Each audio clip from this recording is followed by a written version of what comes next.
les marchés financiers avec IG Markets, CFD Trading. Bonjour, c'est Gilles du site boursicoté.com. Voici l'analyse technique des principales paires de devises du marché Forex ainsi que l'analyse de l'or et du pétrole pour les matières premières. Nous sommes aujourd'hui le vendredi 13 juillet 2012. Avec aujourd'hui donc ces gros mouvements sur l'euro-dollar, puisqu'après ici une baisse qui est venue marquer un nouveau point bas, puisque nous avons marqué en séance 1,2162, et bien finalement les cours sont remontés. Alors je vous avais dit hier que j'anticipais une cassure ici de cette résistance baissière. Bon, je me suis pas trompé sur ce coup-là. Et donc sur le coup, là, malgré ici l'inscription de ce plus bas, eh bien on a une dynamique qui est en train de se créer juste après la cassure de cette résistance. Donc c'est assez intéressant, puisque nous avons ici donc une phase, je vous ai dit qu'on avait les premiers signes d'essoufflement. On est venu marquer un plus bas, mais vous voyez qui était quasiment sous l'ancien plus bas. Donc on a ici un support intermédiaire qui a bien joué son rôle. Le support principal ici étant aux alentours des 1,2190, et puis finalement les cours sont largement remontés, la remontée a été très violente au niveau ici de la moyenne mobile 20 exponentielle, donc on n'est pas encore sorti de la phase baissière, mais la dynamique qui est ici symbolisée par cette résistance baissière, eh bien elle a été cassée et donc pourrait bien laisser place à une tendance même si elle n'est pas encore forcément haussière, puisque ce n'est pas du tout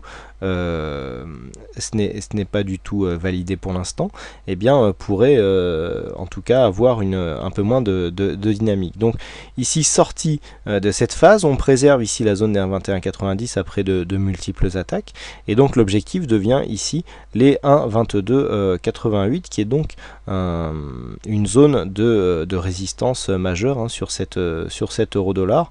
Alors vous voyez très peu de volatilité, les bandes de Bollinger qui sont assez resserrées, et malgré les mouvements que nous avons eu aujourd'hui, eh bien il n'y a eu que très peu d'écartement, et je dirais même plutôt un resserrement.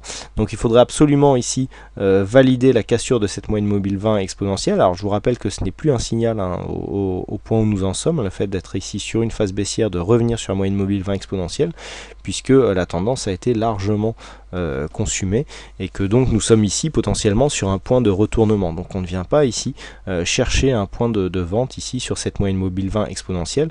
Le point de vente, alors ici on n'a pas pu la prendre si on a respecté le setup, puisque le premier contact s'est fait ici, on n'est pas revenu assez haut, et donc ensuite on a enchaîné la baisse.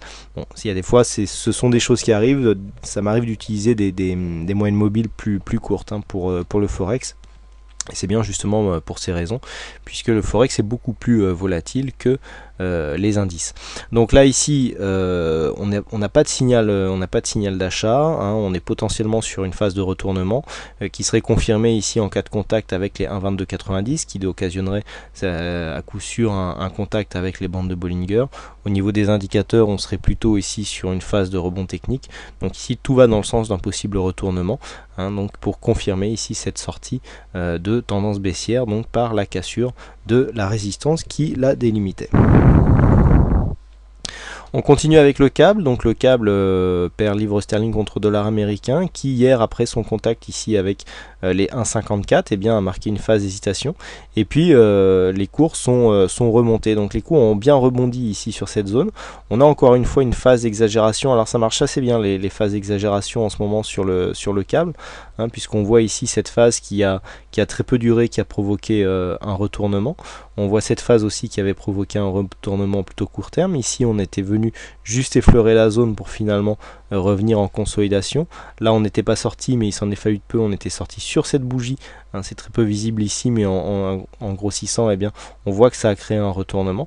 Idem pareil ici, retournement, et donc là, alors première zone ici où on a eu un échec, puisqu'on a eu une sortie très légère, mais il n'a pas de crédit.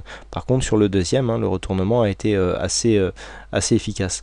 Donc ici, un peu comme je disais sur l'euro-dollar, donc on aurait plutôt une phase de confirmation. Alors rappelez-vous, on était sorti de cette phase baissière, on était venu marquer ici un plus haut supérieur au précédent plus haut, et puis on avait invalidé puisqu'on était revenu plus bas. Bon, là on est vraiment dans l'optique d'un changement de tendance. Donc pour l'instant on définit des points hauts, des points bas. Actuellement on serait plutôt, vu la forme ici que prend les moyennes mobiles, les indicateurs, on serait plutôt sur une phase plutôt en range, où on irait ici, on voit cette zone ici des 1,55, 50, et 1,5580 qui est en train de s'imposer comme zone de résistance, hein, avec plusieurs attaques ici qui sont intervenues. On voit cette zone ici et puis là on est revenu sur la même zone. Il reste juste à définir ici une zone de point bas et on aurait une évolution quasi horizontale, hein, sur cette paire de devises. Donc bon, pour l'instant, pas de tendance.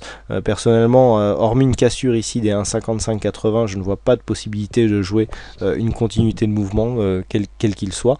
Donc, pour l'instant, ici, en attente d'une tendance mieux définie. Analyse maintenant du dollar-yen. Donc le dollar-yen avec toujours très peu de mouvement. On est venu marquer ici une zone de point haut sur cette zone de résistance qui a été testée plusieurs fois. Donc la zone a bien tenu. On est revenu ici sur la zone de point bas des 79,20. Bon, toujours peu de choses à dire, hein, sur cette paire de devises avec très peu de mouvement aujourd'hui. On a tenté une attaque ici de cette zone. Donc, hein, les 79,20 sont un peu plus bas au niveau, voilà. Donc pour l'instant, on oscille vraiment, on est dans un range large. Là, on est dans la partie basse du range, défini donc sur la zone haute à 80,10 et sur la zone basse ici à 79,20. Bon, peu de mouvement, peu de volatilité. Vous voyez aujourd'hui, hein, même si on prend entre minuit et le plus bas, on était entre 79,40 et 79,05. Seulement 35 pips, hein, et encore juste grâce à cet aller-retour. Donc toujours très peu de mouvement, hein, sur cette paire de devises, avec pour l'instant aucune tendance réellement définie. On passe aux matières premières, donc, et à l'or. Donc l'or qui, après son contact ici des 1556, eh bien, nous gratifie d'un joli rebond technique avec une phase d'exagération ici qui marque une zone, une phase ici d'hésitation, de temporisation, hein, puisqu'on avait une belle dynamique ici, puis on voit là cette bougie qui est beaucoup plus dans une phase d'attente. Alors on est repassé au-dessus des 1580 $ l'once, hein, zone qui était précédemment support, cassé ici, qui était redevenu résistance, et puis on était venu marquer un nouveau plus bas. Donc là, on avait cette zone d'overlap que je vous avais dit qui n'était pas trop possible, hein, puisque on était déjà au-dessus quand je faisais mon analyse. On avait une zone secondaire ici sur 1570, et donc je vous avais dit que c'était plutôt cette zone ici des 1580 qu'il faudrait surveiller. Et donc là, cette zone a été testée. D'ailleurs, au passage, on peut remarquer que la cassure haussière ici a provoqué un second retour ici sur les 1580 avant de confirmer. Donc là, on est dans une phase plutôt de retournement, donc un retournement qui sera confirmé par une cassure ici des 1602, et pourquoi pas enfin de cette résistance ici horizontale, hein, avec cette dynamique qui pour l'instant ne provoque pas trop de surachat, donc qui pourrait continuer. Donc on pourrait avoir un test ici des 1602 avant une consolidation et un retour donc à la hausse sur le métal jaune. Et enfin on termine avec le WTI, donc le WTI qui, bien au sortir de cette phase ici de hausse, nous a marqué un petit mouvement ici de consolidation et puis est en train de reprendre le chemin de la hausse. Donc sur le WTI, eh bien, ce que l'on peut faire, c'est tracer un Fibonacci pour voir un petit peu ce que nous donne cette tendance. Et donc ce qu'elle nous dit, c'est que, eh bien, nous sommes venus ici retracer dans une zone entre le 38,2 et le 50%. Donc par rapport à la dynamique que nous avions là, on perd un petit peu de force quand même, hein. Il aurait été préférable pour jouer la continuité de dynamique sur une cassure de revenir ici sur le 38,2%. Mais avec ce retracement ici qui l'a dépassé et donc qui tarde à remonter, eh bien on pourra constater effectivement une cassure, mais pas avec une extension de Fibonacci, hein, pour ceux qui l'utilisent, car ici le mouvement semble vraiment assez poussif. On est toutefois dans une phase de confirmation donc de tendance haussière, hein, tendance moyen terme, qui est vraiment bien orientée, puisque cette phase dynamique ici, consolidation, qui est en train de nous redonner ici un élan haussier, devrait connaître une certaine continuité, même si ce ne sera certainement pas avec la même dynamique que ce que nous avions connu ici fin juin, début juillet. Voilà ce que l'on peut dire donc sur ces analyses techniques Forex et matières premières. Il ne me reste plus qu'à vous souhaiter à toutes et à tous une bonne soirée, bonne chance dans votre aide, et je vous donne rendez-vous dès la semaine prochaine pour d'autres analyses techniques en vidéo. Bonsoir à tous. Les marchés financiers avec IJ Markets, CFD Trading.